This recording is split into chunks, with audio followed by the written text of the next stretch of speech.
إن الحمد لله وصلي وسلم على نبينا مصطفى محمد صلى الله عليه وسلم وعلى آله وصحبه أجمعين أما بعد أعوذ بالله من الشيطان الرجيم بسم الله الرحمن الرحيم സൂറ all Imran 26-ാമത്തെ ആയത്തിന്റെ വിശദീകരണം. ഖുൽ നബിയെ താങ്കൾ പറയും, അല്ലാഹുമ്മ അല്ലാഹുവേ അല്ലാഹുവേ എന്ന് വിളിച്ചുകൊണ്ടുള്ള ഒരു പ്രാർത്ഥന പറയാനാണ് അല്ലാഹുവിന്റെ റസൂൽ സല്ലല്ലാഹു അലൈഹി വസല്ലം അല്ലാഹു സുബ്ഹാനഹു വ തആല പഠിപ്പിച്ചു കൊടുക്കുന്നത്. അല്ലാഹുമ്മ മാലിക്കൽ മുൽക്ക്, രാജാധിപത്യത്തിന്റെ ഉടമസ്ഥനെ, അല്ലാഹുവേ തുഅ്തിൽ മുൽക മൻ തശാ, നീ ഉദ്ദേശിക്കുന്നവർക്ക് നീ രാജാധിപത്യം നൽകുന്നു.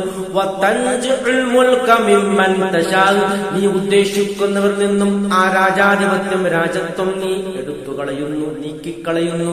വതുഇസ്സു മൻ തശാ, നീ ഉദ്ദേശിക്കുന്നവർക്ക് നീ പ്രതാപം നൽകുന്നു. വതുദില്ലു മൻ തശാ, നീ ഉദ്ദേശിക്കുന്നവരെ നീ നിന്ദിക്കുന്നു. ബിയദിക്കൽ ഖൈർ, നിന്റെ അടുക്കലാണ് നന്മകളുള്ളത്. ഇന്നക അലാ കുല്ലി ഷൈഇൻ ഖദീർ, നീ എല്ലാ കാര്യത്തിനും കഴിവുള്ളവൻ തന്നെ എന്നുള്ള ഒരു പ്രാർത്ഥന പ്രാർത്ഥിക്കാൻ അല്ലാഹുവിന്റെ റസൂൽ സല്ലല്ലാഹു അലൈഹി വസല്ലമക്ക് അല്ലാഹു പഠിപ്പിച്ചു കൊടുക്കുകയാണ്. അല്ലാഹുവേ, നീ മാലിക്കൽ മുൽക്കാണ്, എല്ലാ രാജത്വത്തിന്റെയും ഉടമസ്ഥനാണ് നീ.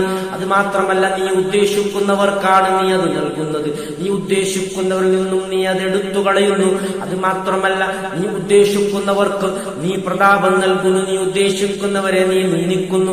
അതേസമയം നിന്റെ അടുക്കലാണ് എല്ലാ ഖൈറുകളും ഒരുങ്ങിക്കൂടി കിടക്കുന്നത്. നിന്റെ അടുക്കലാണ് മുഴുവൻ ഖൈറുകളും ഒരുമിച്ചു കൂടിയിരിക്കുന്നത്. നീ എല്ലാ കാര്യത്തിനും കഴിവുള്ളവൻ തന്നെ.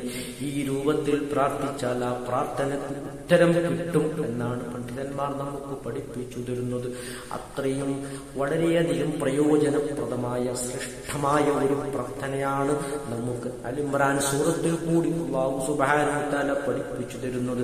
അല്ലാഹുവിന്റെ അങ്ങേയറ്റം മഹോത്തരമായ ഉത്കൃഷ്ടമായ ആ തരത്തിലുള്ള വിശേഷണങ്ങൾ അല്ലാഹു നമുക്ക് പഠിപ്പിച്ചു തരികയാണ്. അതുവഴി നമുക്ക് ഭക്തി കൂടാനും അല്ലാഹുവിലേക്ക് അടുപ്പം സിദ്ധിക്കുവാനും ദീനിൽ കൂടുതൽ കൂടുതൽ നാം ഉന്നതിയിലേക്ക് പ്രവേശിക്കുവാനും അത് കാരണമായി തീരും. ഇത്രയുമാണ് ഇതുമായി ബന്ധപ്പെട്ട് വിശദീകരിക്കാനുള്ളത്. സത്യമായി മനസ്സിലാക്കുന്ന സജ്ജനങ്ങൾ നമ്മെ അല്ലാഹു ഉൾപ്പെടുത്തി അനുഗ്രഹിക്കുമാറാകട്ടെ. അൽഹംദുലില്ലാഹി.